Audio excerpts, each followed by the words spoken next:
Obrigado, deputado. Com a palavra, deputada Alice Portugal. Vossa Excelência dispõe de 10 minutos.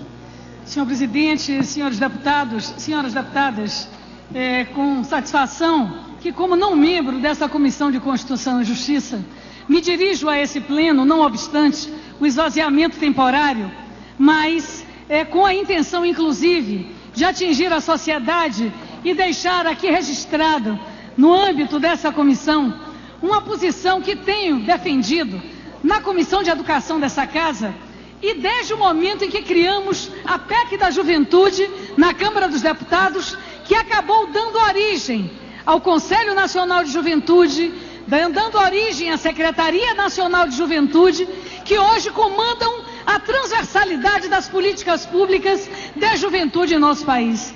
A verdade é que o Constituinte de 88, pela primeira vez, teve o raciocínio de dar ao menor, assim chamado à época, o caráter constitucional. Ficava muito nas constituições anteriores, do Código de Processo Penal anterior, à vontade do juiz, à vontade do julgador, em relação a punibilizar, a imputar o crime ao menor. O Constituinte de 88 não classificou o jovem como um cidadão de direitos. Nesses últimos anos, a Câmara dos Deputados e o Senado da República o fizeram. No entanto, por que não se buscou mexer no artigo que se tange à imputabilidade do menor de 18 anos?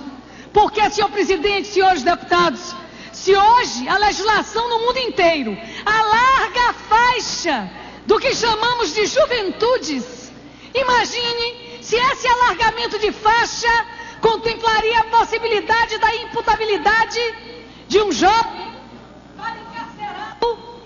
para encarcerá-lo com a efetiva natureza criminal, como se faz com um adulto cidadão de direito. Julgo que o aspecto psiquiátrico, psicológico, o estudo da sociedade, a ciência da sociedade, levou o Constituinte de 88 a calcificar de maneira pétrea na Constituição esta visão sociológica. É, portanto, algo que julgo completamente fora de propósito. É possível aumentar as medidas socioeducativas. É possível prolongar a permanência do jovem nesses espaços que devem funcionar com a devida eficácia. Visitei na Bahia por diversas vezes a Fundac. Observei experiências que não estavam a contento e experiências extremamente renovadoras. Como no município de Simões Filho, está aqui à minha frente a ex-secretária de Ação Social do Estado da Bahia e que é quem gerenciava inclusive parte dessas políticas. Portanto, digo que vi jovens sendo recuperados. Digo que vi um índio, deputada Moema, fazendo medida socioeducativa.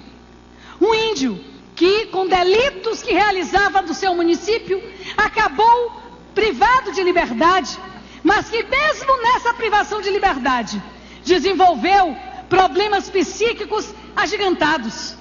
Cortava-se com azulejos a cada vez que a sua manutenção de privação de liberdade era renovada, porque não compreendia como indígena aquela forma de contração da sua liberdade. Então nós temos problemas múltiplos no país. Nós somos um país continental e o que me apavora é o uso da dor das famílias que são acometidas da atrocidade de jovens e de adultos, mas de jovens que, utilizados pelo tráfico de drogas, utilizados pela bandidagem organizada, pelo estado paralelo do crime organizado, são remetidos contra a cidadania para o confronto com a sociedade. Mas e nós?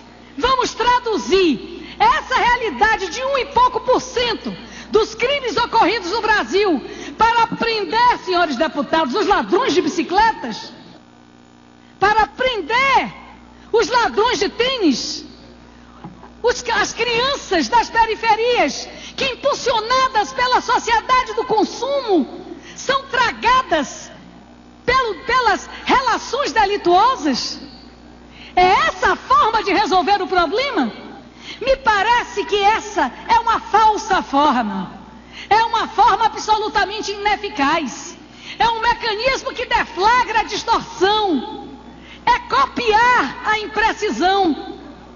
É como você copiar o defeito para encaixar-se no outro defeito e manter o aparelho ineficaz.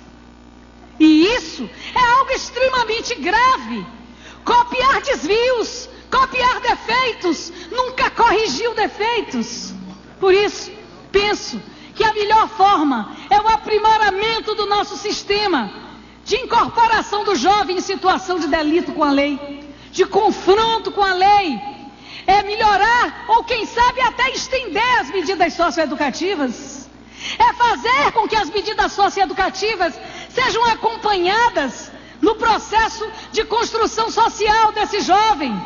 Para onde voltará? Para que família voltará? Esta família existe? Esta família o quer? Muitas vezes, e o deputado Ivan Valente nos emocionou a todos, citando o poeta moçambicano, mas este poeta que se revelou para a crônica, o Bia Couto, no mundo inteiro. E o Bia Couto diz em uma das suas passagens sobre a segurança, que este jovem em delito, ele conhecerá antes o seu algoz do que o seu protetor. E essa é uma verdade, Padre João. Esses jovens em conflito da lei, com a lei, eles conhecem antes o seu algoz do que o seu anjo protetor. Porque o algoz desse jovem é a própria sociedade injusta. É a sociedade que o excluiu. É a sociedade que detonou com a estrutura familiar. É a sociedade que o baniu das chances e das oportunidades. Portanto, reduzir a maioridade penal será apenas a cópia de um defeito, a cópia de um desvio. Querer modelar a sombra do desvio, um outro desvio, para supostamente corrigi-lo. Julgo que a melhor forma é preparar o país, o Estado brasileiro, o estamento, a efetivamente cumprir a lei da criança e do adolescente.